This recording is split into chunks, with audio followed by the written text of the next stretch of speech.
नमस्कार, आप देख रहे हैं बहस का नंबर 1 शो ताल ठोक के। आपके साथ मैं हूं प्रत्युष खरे। नारी शक्ति वंदन अधिनियम में संशोधन पर लोकसभा में आज भी चर्चा हो रही है। राहुल गांधी ने अधिनियम में संशोधन को देश विरोधी कहा है। विपक्ष का यह आरोप है कि सरकार अपने फायदे के हिसाब से परिसीमन करना चाहती है। ऐसे में बहस जरूरी है क्योंकि विपक्ष के रुख से बिल का पास होना संदिग्ध लग रहा है। परिसीमन पर जो गंभीर ऐतराज है उसे समझना भी बेहद जरूरी है। महिला आरक्षण में जातीय आरक्षण का मुद्दा आगे भी बिल में रोड़ा बन सकता है। ऐसे में सवाल है कि राहुल की स्पीच से क्या यह तय हो गया कि संशोधित महिला बिल गिर जाएगा सदन में? अंतरात्मा की आवाज पर वोटिंग की पीएम की अपील का क्या असर होगा?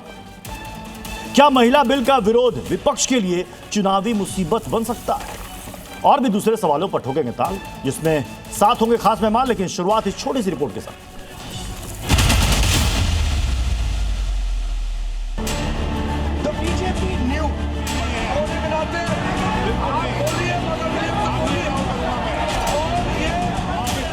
Is that this is not a women's bill. Congress ruled this country for more than 60 years. Why did not Congress party provide that constitutional reservation for OBC?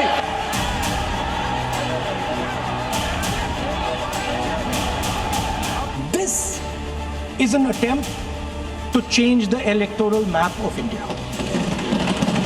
Lok Sabha का परिदृश्य क्या होगा जब पूरी दुनिया देखेगी कि भारत के संसद में 33% महिलाएं आके बैठी हैं। अब तो आपको पार्टी में आपको महिला का सम्मान नहीं देते हैं। अब तो आपको पार्टी के महिला को नहीं लेके आते हैं और इधर आके बड़ा बड़ा बात कर रहे हैं। हर बारी जब भी इलेक्शन आती है तभी औरतों की याद आती है। जब आपके पास मौका था तब आपने 543 की संख्या पर 33% महिला आरक्षण लागू क्यों नहीं किया? This is nothing short of an anti-national act. किसी व्यक्ति का यह अपमान नहीं कर रहे हैं, बार बार मैजिशियन कहकर देश की जनता का अपमान कर रहे हैं अध्यक्ष महोदय। और मैं आपसे अनुरोध करना चाहता हूं, जिन शब्दों का इन्होंने प्रयोग किया उसे सदन की कार्रवाई से बाहर निकाला जाना चाहिए और राहुल गांधी को क्षमा मांगनी चाहिए देशवासियों।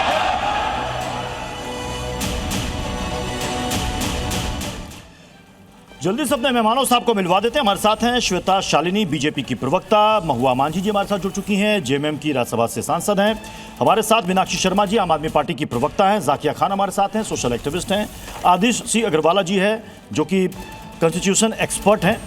और भी कुछ खास मेहमान हमारे साथ जुड़ेंगे। मैं महुआ मांझी जी शुरुआत आप ही से करना चाहूंगा, क्योंकि कांग्रेस का स्टैंड तो राहुल गांधी की स्पीच से बिल्कुल साफ लग रहा है कि वो इसके विरोध में है। अब थोड़ी देर के बाद वोटिंग होने वाली है। क्या विपक्ष ये चाहेगा कि महिला बिल को लेकर जो संशोधन आया है उसमें वो इसके खिलाफ खड़ा होता दिखे? ये सवाल मैं इसलिए पूछ रहा हूं क्योंकि इसके दूरगामी परिणाम भी होंगे और हो सकता है कि विपक्ष के लिए ये बहुत बड़ी चुनावी मुसीबत बन जाए। देखिए, विपक्ष कभी नहीं चाहता है कि ये महिला आरक्षण बिल ना पास हो। वो तो महिला आरक्षण बिल को पास करना चाहता है। हम सभी इसके पक्षधर हैं। हमने 2023 में ही महिला आरक्षण बिल को सर्वसम्मति से हमने उनका साथ दिया। अब 3 साल तो सत्ता पक्ष ने बर्बाद किया महिलाओं के। 3 साल उन्होंने बर्बाद इसलिए किया कि आपको पता होगा 2023 के बाद 2024 में एमपी इलेक्शन हुआ, उसके बाद हमारे स्टेट में भी एमएलए इलेक्शन हुआ। महिलाएं बहुत उम्मीद में थी कि उन्हें आरक्षण मिलेगा, लेकिन उस समय उन्होंने नहीं किया, तरह तरह के क्लॉज लगाए। और अब अचानक से जैसे ही बंगाल का चुनाव, तमिलनाडु का चुनाव, अभी सामने सारे चुनाव हैं, इस समय 3 दिन का स्पेशल सत्र लाकर वो ये दिखाना चाहते हैं कि महिलाओं के हिमायती हैं। तो वो फिर इसे परिसीमन के साथ क्यों जोड़ रहे हैं? वो तो ऑलरेडी तो क्या महुआ मांझी जी आप इस संशोधन के खिलाफ वोट करेंगी? परिसीमन के साथ जुड़ना नहीं, क्या थोड़ी देर बाद वोटिंग होने वाली, इसलिए मैं सवाल कर रहा हूं, आप इसके खिलाफ वोट करेंगी? देखिए, ये कल राज्यसभा में जब कल ये आएगा उसके बाद हम लोग तय करेंगे, क्योंकि आप देख रहे हैं कि किस तरह से विपक्ष ये नहीं चाहता है कि परिसीमन के साथ इसे जोड़ा जाए। ये चाहते हैं कि परिसीमन हो लेकिन सेंसस के बाद हो। सेंसस हो जाने दीजिए। ठीक है, आज लोकसभा आरक्षण बिल नहीं, उससे पहले तो राज्यसभा में तो कल है, लेकिन उससे पहले आज लोकसभा में सबसे बड़ी अग्नि परीक्षा है। मैं श्वेता शालिनी जी आप ही के पास आ रहा हूं। 2023 में जैसा समर्थन मिला था इस बिल को, ये 2026 आते आते इतना बदल गया, इतनी तब्दीली। और सबसे बड़ा आरोप और जो सवाल उठ रहे हैं वो ये कि दरअसल में चुनावी नक्शा अपने राजनीतिक हित के लिए बीजेपी रच रही है। प्रत्युष जी, ऐसा है, आपने सुना होगा, मुंह में राम राम बगल में छुरी। कोई ना कोई बहाना करके, चाहे वो टाइमिंग हो, 27 सालों से ये महिलाएं अपने हक का इंतजार कर रही हैं। आज महुआ जी ने मुंह खोलकर ये बात नहीं कही कि वो देश की महिलाओं के साथ खड़ी हैं या नहीं खड़ी हैं। देखिए, किसी प्रियंका गांधी, किसी डिंपल यादव और किसी इंदिरा गांधी को आरक्षण की जरूरत नहीं पड़ी। ये आम लोग हैं, आम जनता है, आम महिलाएं हैं जिनको जरूरत है। जो 14 लाख महिलाएं आज पंचायती राज सिस्टम में, जिला परिषद सिस्टम में काम कर रही हैं, उनको जरूरत है कि वो ऊपर आए। और आज हम किस बात की तुलना कर रहे हैं? आपने देखा कि किस प्रकार से, किस भाषा का प्रयोग हमारे leader of opposition Rahul Gandhi ji ने कहा। इतने महत्वपूर्ण बिल, रवांडा जैसे देश में आज 63% महिलाएं हैं, यूएई में 50% महिलाएं हैं, औसतन पूरे विश्व भर में लगभग 27% महिलाएं आज प्रतिनिधित्व करती हैं। और हमारे देश में 1952 में जब शुरुआत हुई थी संसद की तो 4% महिलाएं थी। और आज 2026 में जब हम बैठे हैं, इस 70 सालों के कांग्रेस के राज में आज हम केवल मात्र 9% बढ़े हैं। और यदि आज भी ये बिल पारित नहीं हुआ तो ये बात तय हो जाएगा कि ये विरोधी जो है, ये नहीं, श्वेता जी आप बहुत, नहीं श्वेता जी ये मांग आधी आबादी की बिल्कुल सही है। मैं ये सवाल आपसे कर रहा हूं, अगर इतनी ही चिंता थी तो जो एट प्रेजेंट सीटें हैं इस वक्त 543, उसी में 33% लागू कर देते और जल्दी लागू कर देते आप। देखिए प्रत्युष जी, 2023 में जब ये बात कही गई थी कि भाई कांग्रेस ने कहा कि आप इमीडिएटली लागू कर दीजिए। अब हम जब इमीडिएटली लागू करने की बात कर रहे हैं, क्योंकि परिसीमन में समय लग जाएगा, हो सकता है 34 तक महिलाओं को हक ना मिले। जब बात हो रही है कि भाई 29 में हक दिया जाए, तब भी आप दोबारा कोई ना कोई बात कह रहे हैं। क्या आपको उम्मीद है कि आज ये संशोधन पास हो जाएगा? श्वेता जी, उम्मीद है पास हो? उम्मीद तो कम लग रही है। इस संसद में अगर कोई भी ऐसा व्यक्ति है जिसको उसकी मां ने अच्छा संस्कार दिए हैं, मां ने उसको बड़ा किया है, तो वो अवश्य अपने अंतर मन से इस बिल को पास करेगा, क्योंकि महिलाओं को उनके हक की जरूरत है। ये बहुत बड़ी बात आप कह रही हैं कि अगर मां ने अच्छा संस्कार दिया, मतलब जो इसका विरोध करेगा उसकी मां ने उसको अच्छा संस्कार नहीं दिया। देखिए, जिसको मातृत्व शक्ति की पता हो, जो मातृत्व शक्ति का ऋण उतारना चाहता हो, वो मातृत्व शक्ति के साथ क्यों नहीं खड़ा होगा? मेरा प्रश्न सिंपल ये है कि क्यों नहीं खड़ा होगा? आप कोई बहाना करके, टाइमिंग का बहाना करके, आप पहले करते तो कहते 2024 के लिए है, बाद में करते तो कहते आप 2029 के लिए है। ये तो माताओं और बहनों के लिए है, ये तो माताओं और बहनों के उनके हक की बात है। लेकिन अब अगर आप ये कह रहे हैं कि भाई जिसकी मां ने अच्छा संस्कार नहीं दिया होगा वही इसका विरोध करेगा, मैं ये कह रही हूं, मैं इतिहास में जाना नहीं चाहता किसने विरोध किया है, इस देश ने देखा है। और किसने विरोध के बाद क्या क्या बयान नहीं चले हैं, क्या क्या बयान नहीं दिए गए हैं, और उसके बाद कैसे स्टैंड बदला है, कैसे यूटर्न लिया है कई राजनीतिक पार्टियों ने, ये भी देश ने देखा है, इतिहास गवाह है। प्रत्युष जी, इसीलिए मेरा कहना है, ये बात तो पार्टी की है ही नहीं, ये बात महिलाओं के हक की है, ये बात राजनीति की है ही नहीं, ये राष्ट्र हित की है। मैं तो मतलब कहती हूँ अपने पार्टी मैं मीनाक्षी शर्मा जी मतलब नहीं मीनाक्षी शर्मा जी, आप नहीं ठीक है, देश की बात है, राष्ट्र की बात है। आम आदमी पार्टी इस बिल के विरोध में है, तो क्या वो राष्ट्र के खिलाफ है, देश के खिलाफ है? पहले तो मैं आपको क्लियर कर दूं कि आम आदमी पार्टी जब 2023 में ये बिल आया था तब भी इसके फेवर में थे, आज भी फेवर में और हमेशा फेवर में वोट कीजिएगा, क्योंकि आज भी हम ये चाहते हैं कि महिलाओं को उनका अधिकार मिले। लेकिन बीजेपी उनके अधिकार देना ही नहीं चाहती, उसकी नीयत में बहुत बड़ा खोट है। और अभी जिस तरीके से बात कर रहे थे कि भाई आपकी 12 साल से सरकार है, आपने आज तक लागू क्यों नहीं किया? चलिए कांग्रेस ने नहीं किया मान लिया, लेकिन आपकी तो 12 साल से सरकार है, आपने क्यों नहीं लिया? आपकी नीयत में खोट है। आप जब 2023 में लागू हो गया था, जब पास हो गया तो आपने लागू क्यों नहीं किया? इन्होंने कहा कि भाई 2011 हमें इसमें परिसीमन करना है और जनगणना करनी है। तो जब इन्होंने कहा कि जनगणना करनी है तो भाई अब कह रहे हैं जी 2011 की जनगणना से कर देंगे। तो जब 2023 में भी तो 2000 की जनगणना इनके पास अवेलेबल थी, तो इन्होंने उस समय उस जनगणना को क्यों नहीं कंसिडर किया? तो कहीं ना कहीं इनकी इंटेंशन में खोट नजर आता है। दूसरी चीज कि अब ये बात करें कि परिसीमन, तो भाई आप अभी 2026 में जनगणना कर रहे हैं, उसके बाद 2027 तक हो जाएगा, 2029 इलेक्शन में इसको लागू कर दीजिएगा। लेकिन इनके नियत में खोट है, सिर्फ और सिर्फ इनको कोई इस बिल से लेना देना नहीं है। ये सिर्फ महिलाओं को धोखा दे रहे हैं। इनका सिर्फ इंटेंशन ये है कि इस आड़ के बिल में इमोशनल कार्ड खेलकर आप सिर्फ और सिर्फ अपना परिसीमन का जो इनका हथकंडा है वो अपना ये सिद्ध कर ले, क्योंकि इनकी लोकप्रियता खत्म हो चुकी है। लोग अब इनको वोट नहीं देना चाहते। इनकी जो असलियत है वो सबके सामने आ चुकी है। एक बिटिया स्नाइपर आर्म फोर्स की तैयारी कर रही है, तो आप पन्नी पैर छुए लेना। हम छुई ला और सबके बड़ा विरोधी लोग के बड़ा कष्ट भाई, और क्यों नहीं छोना चाहिए? यही लक्ष्मी है, वही देवी है। हमारे दुख में जब मेरे पास पैसा नहीं था, मैं जब सिनेमा में स्ट्रगल करता था, वो गरीबी में मेरी पत्नी मेरा साथ दी, तो मैं क्यों नहीं उसका पैर छूना? वो छुआने नहीं देती, वो जब वो सो गहरी नींद में रहती है तब हम उनका पैर छूते हैं। और छूना चाहिए, ये विरोधियों को भी छूना चाहिए जो महिला के विरोधी हैं। बड़ा ताकत, और तब रवि किशन बनेंगे, तब विश्व जानेगा आपको। अब आपके काम बन गए दूर दूर तक संदेश महिलाओं बीच में कि ऐसा कोई पत्नी व्रता है। क्या कहला? पत्नी व्रता, पत्नी व्रता, पत्नी। ये गीत सुनने का समय नहीं है, ये महिलाओं के दर्द को सुनने का समय है। जहां लोग अपने गार्डन की कहानी सुना के चले गए, जहां प्रधानमंत्री का अपमान करते गए, ऐसे प्रधानमंत्री का जिनको देश की जनता ने वोट दिया आप अपमान करते हो, दुखद है। महिलाओं को 33% मिलना चाहिए, महिलाओं को आना चाहिए, परिसीमन होना चाहिए। नहीं तो ये महिला जो आज सब वोट करने जाती हैं मोदी जी को, ये कभी इस भारत की महिला विपक्षियों को वोट नहीं करेंगी। मैं दावे के साथ कहता हूं, अगर ये पारित नहीं हुआ तो एक भी महिला का वोट विरोधियों को नहीं मिलेगा। ये मेरी बात ऑन रिकॉर्ड रखिएगा। हर हर महादेव, महिलाओं का आरक्षण मिलना चाहिए 33%। और सुना हो अध्यक्ष महोदय, और परिसीमन भी होके के चाहिए। जय हो आपकी। एगो सुन ला, एगो एक बात सुना हो गई। अरे सुन ला, अरे ढेर हो गई। कहाँ रे? अरे हो गई ना।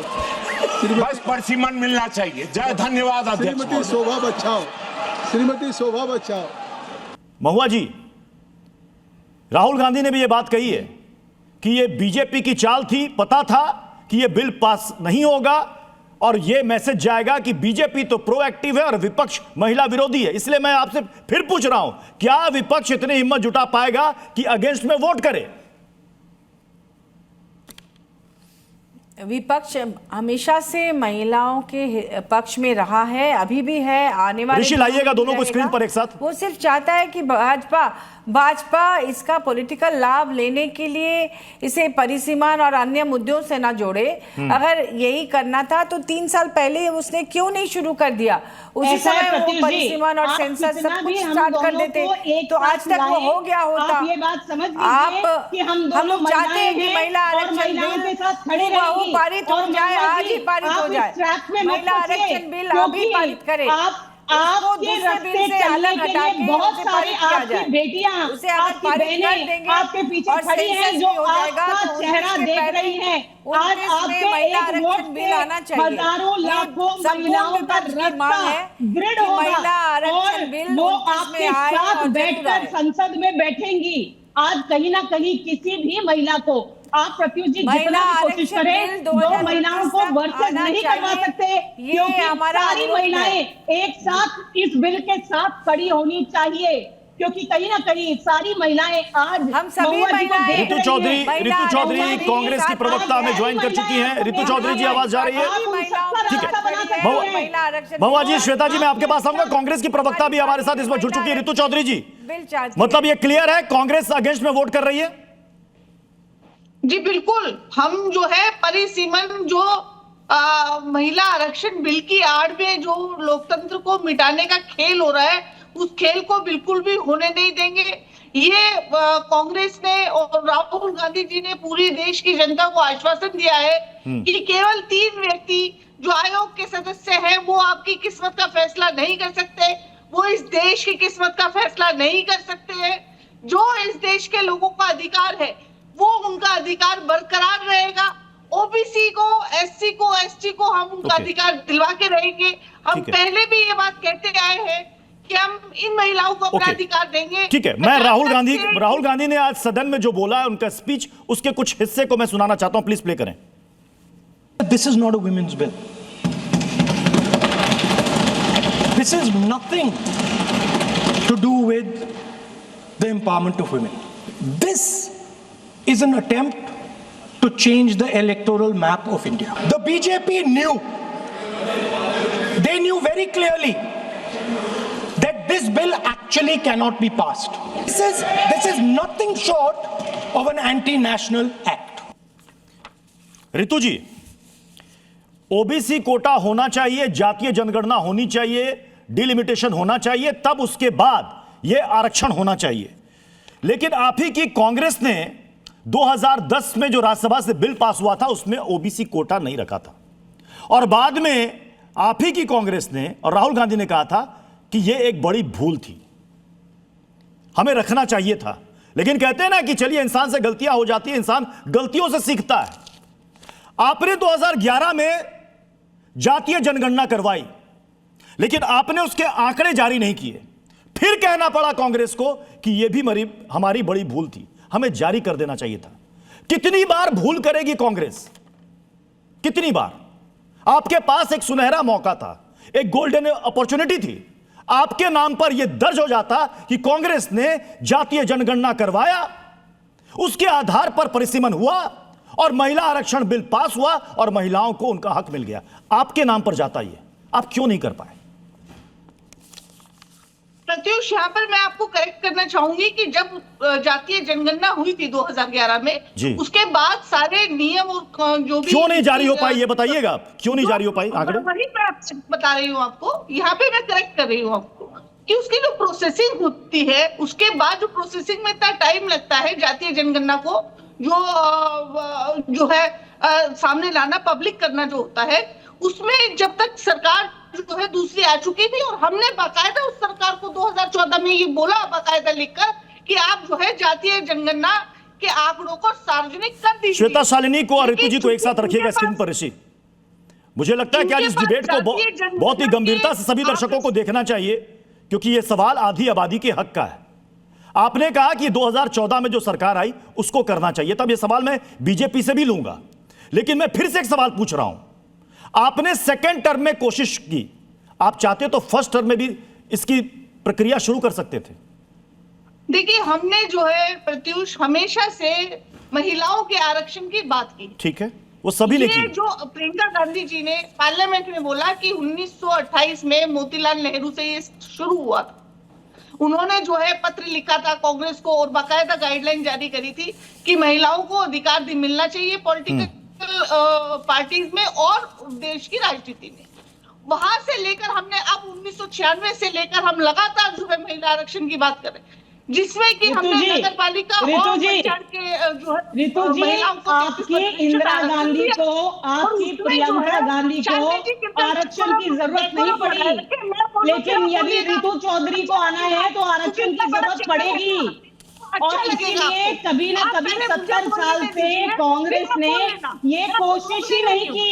आप सिर्फ बोलते हैं कोई ना कोई बहाना डालकर। आप महिला होकर कैसे ये मंशा नहीं कर सकती?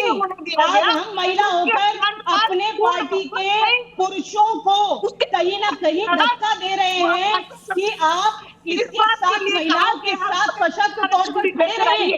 क्यों आप महिलाओं के खिलाफ हैं? आपकी पार्टी महिला के खिलाफ है, ये मैं समझ सकती हूँ, लेकिन आप इस बात को याद करिए कि प्रियंका गांधी को संसद में आने के लिए आरक्षण नहीं लगा।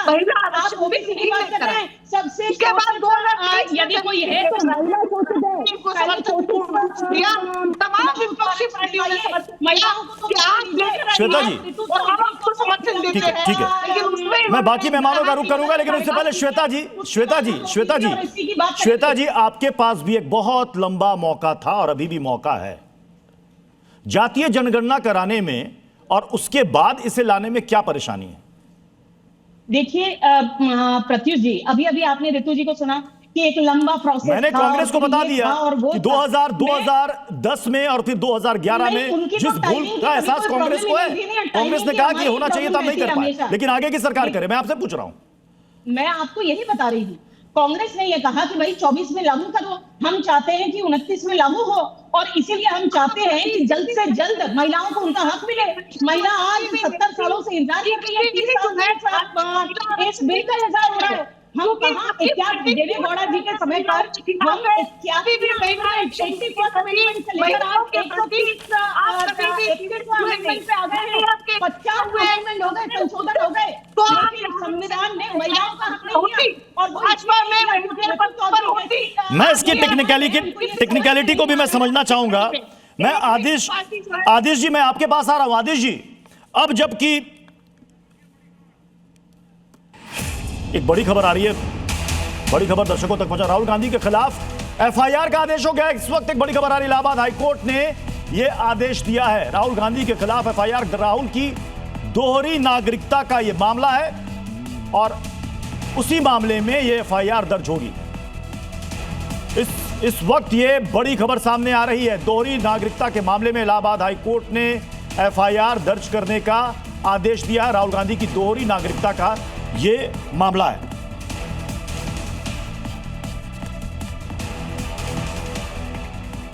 श्वेता जी, मतलब महिला आरक्षण की चर्चा के बीच में ये तो एक बड़ा हथियार मिल गया बीजेपी को, कांग्रेस और राहुल गांधी के खिलाफ। अब हमने राहुल गांधी को कहा था कि आप दोहरी नागरिकता रखिए, हमने कहा था। आप प्रत्युष जी, आपके पास दोहरी नागरिकता है क्या? मेरे पास है क्या? आपके पास हो नहीं सकती क्योंकि आप राहुल गांधी नहीं है। उनके पास तीसरी नागरिकता है। आपके पास तो ये कारण भी नहीं है कि आप हर तीसरे महीने बाहर घूमने जाएं। करते आए हैं आप, हमेशा से उनके ऊपर केसेस करते आए हैं। दोहरी नागरिकता रखेगा, हमें कोई चीज से फर्क नहीं पड़ता है, लेकिन राहुल गांधी को जितना अगर राहुल गांधी कानून से बड़े हैं तो आप बता दीजिए, या ऋतु चौधरी जी बता दीजिए। इस देश की जनता जानती है, इस देश की जनता राहुल गांधी के साथ खड़ी हुई है। आप जैसे क्या खड़ी है? झूठे खड़ी है जो दो नागरिकता आप रख सकती हैं ऋतु जी, दो नागरिकता आप रख सकती हैं। क्या राहुल गांधी के देश के कानून से बड़े हैं, संविधान से बड़े हैं, बाबा साहब से बड़े हैं? आप क्या चिल्ला रही हैं? आप क्या चिल्ला रही हैं? आप दो नागरिकता रख सकती हैं, ये प्रत्युष जी रख सकते हैं, या पैनल पे बैठे कोई और रख सकता है? आपको लगता है कि राहुल गांधी मजिस्ट्रेट है? आप क्या कैसे खड़ी हुई है? कोई खड़ा नहीं है, कोई खड़ा नहीं है, सिर्फ आप लोग जो जिनको समझ नहीं आ रहा है लाउड स्पीकर की तरफ बोल बोल के आपको लगता है कि राहुल गांधी देश के कानून से बड़े हैं, संविधान से बड़े हैं, बाबा साहब से बड़े हैं। दो नागरिकता आप रख के दिखाइए, मुझे रखने दीजिए, प्रत्युष जी को रखने दीजिए। क्यों? क्योंकि मेरे पास गांधी, मैंने आपको बोला था कि डेकोरम मेंटेन करना। अब आप पूरे डिबेट में अगर बोल जाओ तो मेरा नाम ऋतु चौधरी नहीं है। आप किसको बोल रही हैं? आपके नेता भी यही बोल रहे हैं, और आपके नेता संसद में भी वैसे ही भाषा बोल रहे हैं जैसे आप यहाँ पर पैनल में देश के सामने बोल रही हैं। क्या शोभा देता है? उनको तो पारित नहीं करना है, महिलाओं को हक नहीं देना है, बट आपको शोभा दे रहा है कि आपको महिलाओं का हक नहीं देना है। आप महिलाओं के साथ नहीं करिए, आपको अपना हक नहीं चाहिए। नहीं, इस मसले पर राहुल गांधी कोर्ट में जवाब दे देंगे, कोर्ट में जवाब दे देंगे। क्या दूध का दूध है, पानी का पानी, वो सब कोर्ट में हो जाएगा। मैं आदिश जी, मैं आपके पास आ रहा हूं, महिला आरक्षण संशोधन पर मैं आ रहा हूं फिर से। अब जबकि ये एक्ट लागू हो गया और इधर ये संशोधन पास नहीं हो पाएगा, ऐसी स्थिति में फिर उसका क्या होगा? आगे का भविष्य क्या दिख रहा है आपको? देखिए, अगर पास नहीं हुआ तो ये जो अमेंडमेंट ला रहे थे ये तीन, ये तो उसका वो इम्प्लीमेंट नहीं होंगे, और वो कंप्लीट पूरे तरीके से जो पहले पास हुआ है वो, क्योंकि ये उसका एंसिलरी है जी, उसी से रिलेटेड है, तो वो पूरे तरीके से प्रभावी नहीं होगा क्योंकि इनके एक्ट के पास हुए बिना। तो मतलब एक बात तो क्लियर है कि अगर ये संशोधन पास नहीं होता है तो 2029 में लागू नहीं हो पाएगा। और जो उस बिल में प्रावधान था ये वाली चीजें जो अभी जो इसमें लाए हैं, जो इन तीन एक्ट जी बिल में, वो चीज नहीं हो पाएगी। लेकिन 2023 में जो उस बिल में था, जो अब एक्ट बन चुका है, और चलेगा। तो यानी कि पहले जनगणना, फिर उसके बाद परिसीमन, और फिर उसके बाद ये आगे इंप्लीमेंट होगा। यानी कि इसमें 29 में तो पॉसिबल नहीं लग रहा, शायद 34 हो जाए। करना चाहे तो सरकार कर सकती है, पहले टाइम इसमें से जी गन्ना में ऐसा बात नहीं है, तो करना चाहे तो हो सकता है, मतलब 29 से पहले भी ये हो सकता है, लेकिन जो उस बिल में है उस प्रक्रिया को फॉलो करना पड़ेगा। जी जाकिया जी, जाकिया जी, फिर तो ये मामला फिर लंबा खिंच जाएगा। एक तो ऑलरेडी इतना लंबा इंतजार, अब अगर और इंतजार होगा तो इस वक्त सत्ता पक्ष तो यही कहेगा कि हम तो नहीं करवा रहे, ये इंतजार तो विपक्ष करवा रहा है।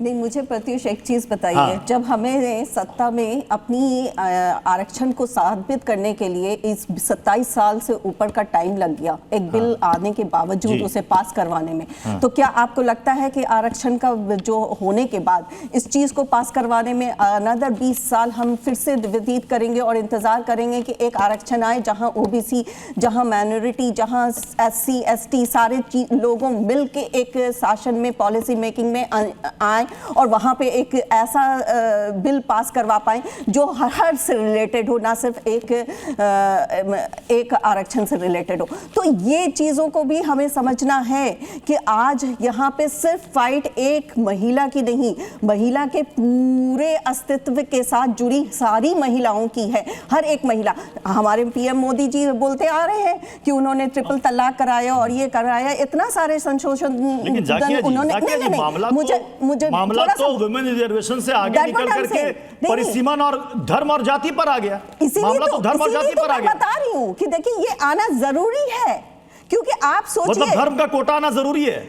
अंबर जैदी भी हमारे साथ जुड़ी हुई है। अंबर जैदी जी, मुझे एक धर्म का कोटा भी आना जरूरी है क्या? इस पेज की वजह से महिला अनफॉर्चुनेटली हमारे देश में धर्म के आधार पर कोटा नहीं मिलता है। बाबा साहेब की लोग बात करते हैं, लेकिन बाबा साहेब का पूरा संविधान इन लोगों ने पढ़ा नहीं। अपने हिसाब से ये देश को धर्म के आधार पर बांटते आए हैं।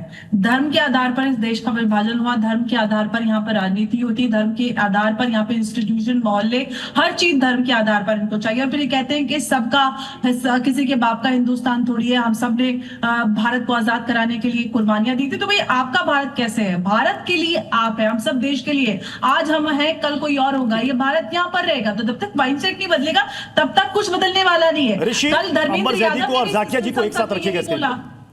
जी अंबर जैदी जी, अंबर जैदी जी, मेरा बिल्कुल छोटा सा सवाल है, क्या आपके मुताबिक मतलब मुसलमान के लिए, मुस्लिम महिलाओं के लिए अलग से कोटा होना चाहिए? संविधान में प्रावधान नहीं है? बिल्कुल भी नहीं। मुझे लगता है कि महिलाओं के लिए, भारत की महिलाओं के लिए कोटा होना चाहिए। हिंदू मुसलमान क्या होता है? भारत हर कोई भारतीय, मैं यहाँ पर भारतीय बनकर बैठी हूँ, सबसे पहले भारतीय ओबीसी SC ST। अच्छा एक बात बताइए जाकिया जी, आपसे सवाल है मेरा, आप क्या मानती है इस्लाम में धर्म, जाति या उसके इस्लाम में जातियां होती है? नहीं है, आरक्षण भी नहीं होता है इस्लाम में, लेकिन आरक्षण की बात हो रही है। आज 33% आरक्षण की बात हो रही है और 33% में हर एक महिला का हिस्सा होना जरूरी है। आज जब 27 साल लग गए हमें इस आरक्षण में आने नहीं, अच्छा पॉइंट है। एक सेकंड जाकिया जी, अंबर जैदी जी नहीं बर्दाश्त जाकिया जी, अंबर जैदी जी अपना सवाल फिर से दोहराइएगा। आपने कहा कि क्या मुसलमान में जातियां होती हैं, यही सवाल था आपका? एग्जैक्टली बताइए क्या जातियां होती मैंने जवाब दिया उसको बहुत अच्छी तरह से कि आरक्षण इस्लाम में नहीं होता। तो आरक्षण की बात फिर मत कीजिए ना, यहाँ तो आरक्षण हो रहा है ना 33%।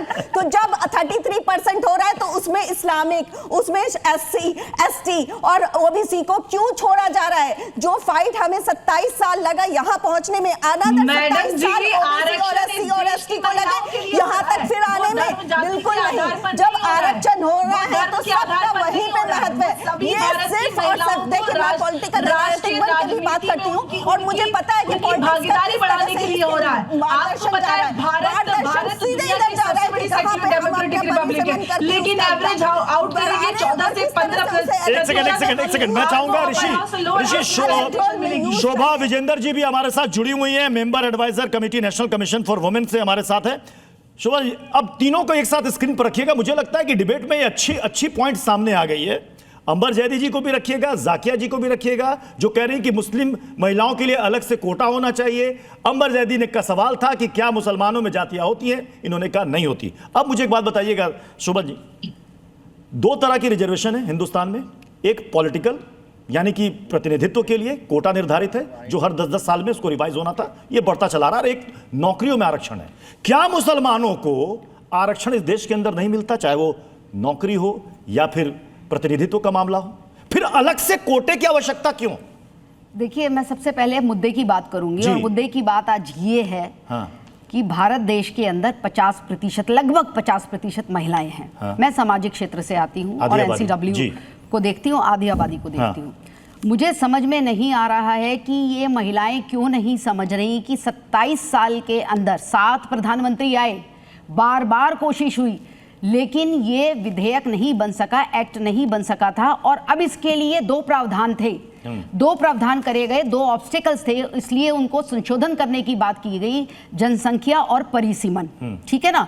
अगर ये दोनों ठीक तरीके से हो जाते, ऑपोजिशन इस बात को समझती, पॉलिटिक्स को एक दूसरी तरफ करती, तो आज यहाँ पर जितनी भी महिलाएं बैठी हैं वो आने वाले 2029 के अंदर गर्व से कहती कि हमारा 33% आरक्षण है और हम देश का नेतृत्व करेंगे। देखिए, बिल्कुल अच्छी तरीके से मेरी सब बहनों को समझ लेना चाहिए कि बहनें बहनें एक हैं। जब ट्रिपल तलाक की बात हुई थी तो वहां पर यह नहीं देखा गया था कि वो मुस्लिम बहन है, ये देखा गया था कि जब तलाक होता है तो उस महिला की क्या हालत होती है, उसके बच्चों का क्या हालत होती है, उसके परिवार की क्या हालत होती है।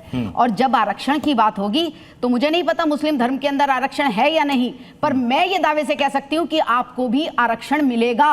अगर आप इलेक्शन लड़ना चाहेंगी तो आपको ये मौका मिलेगा। मेरी सबसे प्रार्थना है कि ऐसी गलती बार बार हो रही है। हिंदुस्तान में कोई किसी को चुनाव लड़ने से रोक नहीं सकता। क्या मजहब के आधार पर किसी को रोका जाता है? किसी को नहीं रोका जाता, किसी को नहीं रोका जाता। वही तो कह रहे हैं, आपको जाकिया ज्यादा अपॉर्चुनिटी मिलेंगी।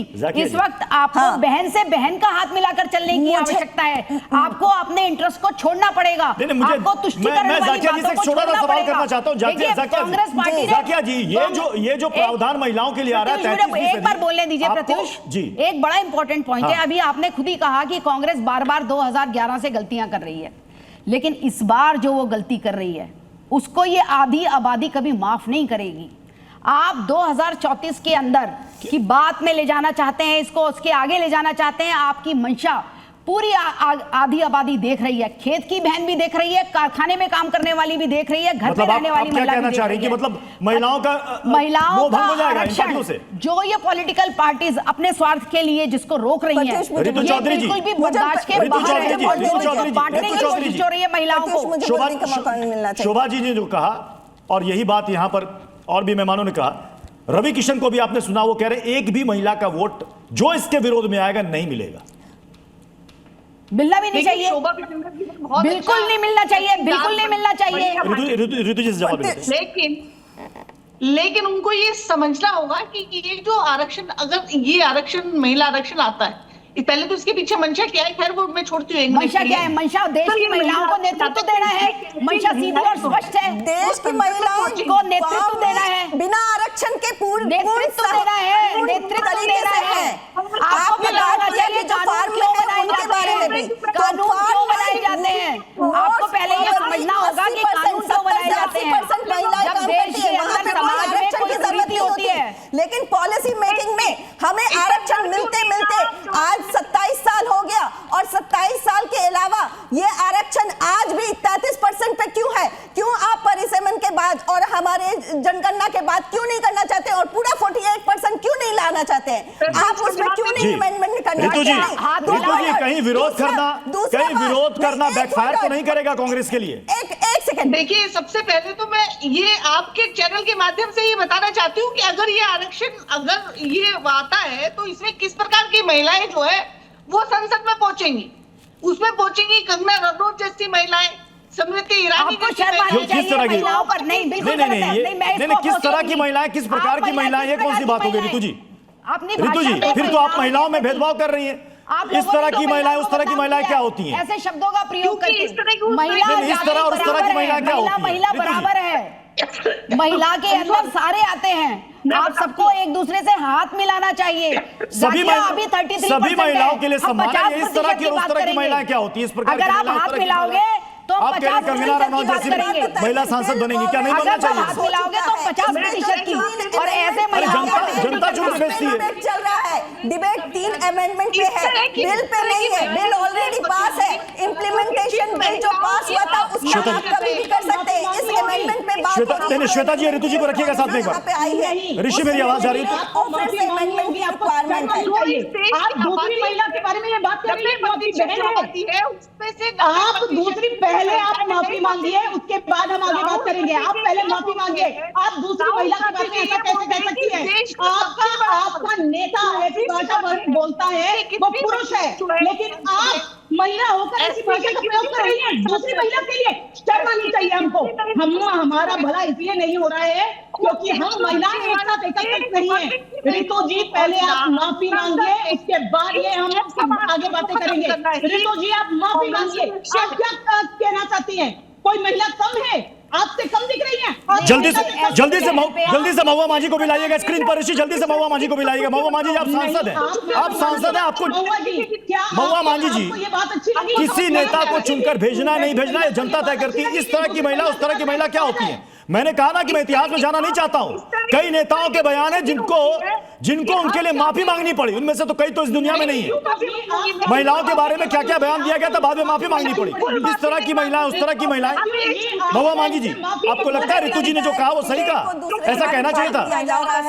ऐसे रिमार्क्स महिलाओं के लिए। एक सेकंड, मैं जल्दी से महुआ मांझी से महिलाओं के लिए महिला सम्मान योजना स्टार्ट किया है। महिला सशक्तिकरण के लिए तमाम तरह की फूलो जानो आशीर्वाद योजना, सावित्रीबाई फुले किशोरी समृद्धि योजना, वहाँ पंचायत में महिलाओं के लिए 50% आरक्षण है झारखंड में। तो हमारी पार्टी महिलाओं के हित में पहले से ही काम कर रही है। हमारे माननीय मुख्यमंत्री जी लगातार महिलाओं को सशक्त करने की दिशा में काम कर रहे हैं। हम लोग महिला के पक्ष में हैं, हम महिला आरक्षण चाहते हैं और महिला आरक्षण 2023 में पारित हो चुका है, उसी को लागू किया जाए। महिला आरक्षण बिल, महिला आरक्षण बिल 2023 में जो सर्वसम्मति से पास हुआ है उसे ही लागू किया जाए और 2019 में महिलाओं को आरक्षण सेंसस भी हो जाए। हम महिला आरक्षण के पक्ष में हैं, हमारी पार्टी महिला आरक्षण के पक्ष में है और हम चाहते हैं कि 2023 में जो महिला समय इजाजत दे रहा। थोड़ी देर के बाद लोकसभा में पता चल जाएगा कि किसका स्टैंड क्या है, कौन इसके साथ खड़ा है, कौन इसके खिलाफ खड़ा है। बहुत बहुत शुक्रिया आप सभी का ताल ठोक के में जुड़ने के लिए। खबरें जारी रहेंगी, बने रहिए ज़ी न्यूज़ के साथ।